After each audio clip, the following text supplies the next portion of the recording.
The Russia-Ukraine war topped the agenda as US President Donald Trump met Hungarian Prime Minister Viktor Orbán at the White House. The two leaders discussed what both described as the urgent need to restore peace in Europe, with Trump calling the conflict a terrible human tragedy that should have never happened. The basic dispute is they just don't want to stop yet. And I think they will. I think it's taken a big toll on Russia, a big toll on both countries, obviously, but it's taken a big toll. They're losing 7,000 soldiers a week. That's a big toll. And between the two of them, divided, you know, with Russia losing more soldiers, actually, but they're both losing a lot of people. And that's the primary thing that, with me, it's not economic, it's not money. In fact, we don't spend any money. We send it to NATO. They pay us for our missiles and for our military and everything else. President Trump said the war would have ended long ago if his earlier peace proposals had been accepted, insisting it will end in the not-too-distant future. He reaffirmed that under his leadership, the United States is prioritizing negotiations that can bring about stability in Eastern Europe. Look what's happened to Ukraine. It's a much smaller country. A lot of people are dead.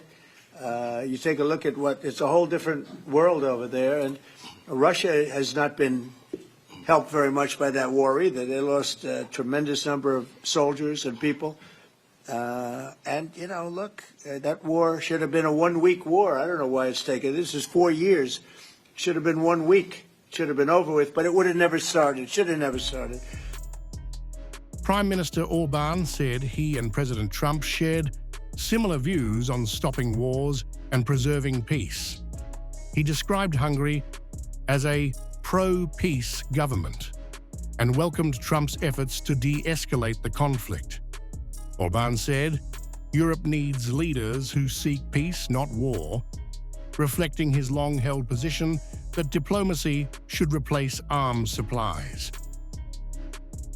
Energy cooperation was another key focus of the White House talks. Trump acknowledged Hungary's dependence on Russian oil and gas supplies through the Druzhba pipeline, while Orbán requested flexibility on sanctions affecting Russian energy. Trump said his administration was reviewing options to balance energy security with allied unity on sanctions. Both leaders also discussed migration and border control.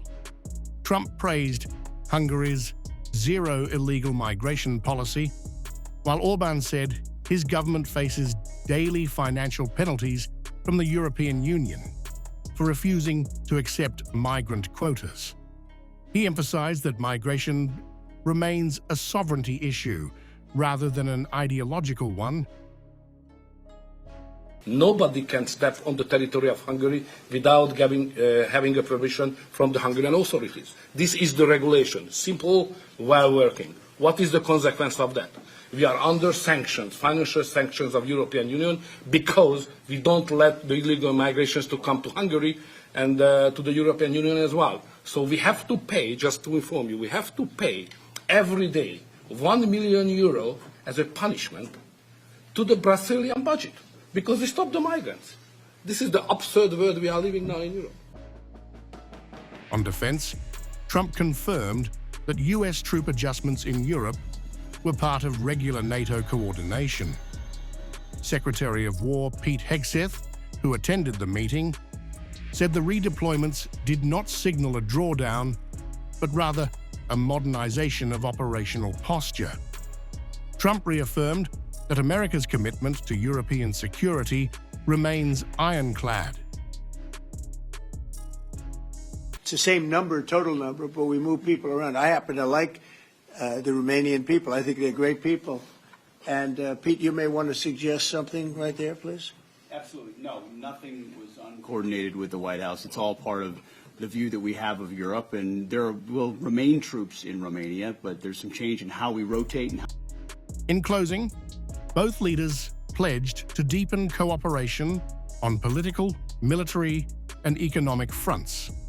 Orbán said Hungary would continue to assert its independence within the European Union, but sees Washington as a key partner for stability. Trump called Orbán a respected leader and a friend, describing the talks as productive and forward-looking.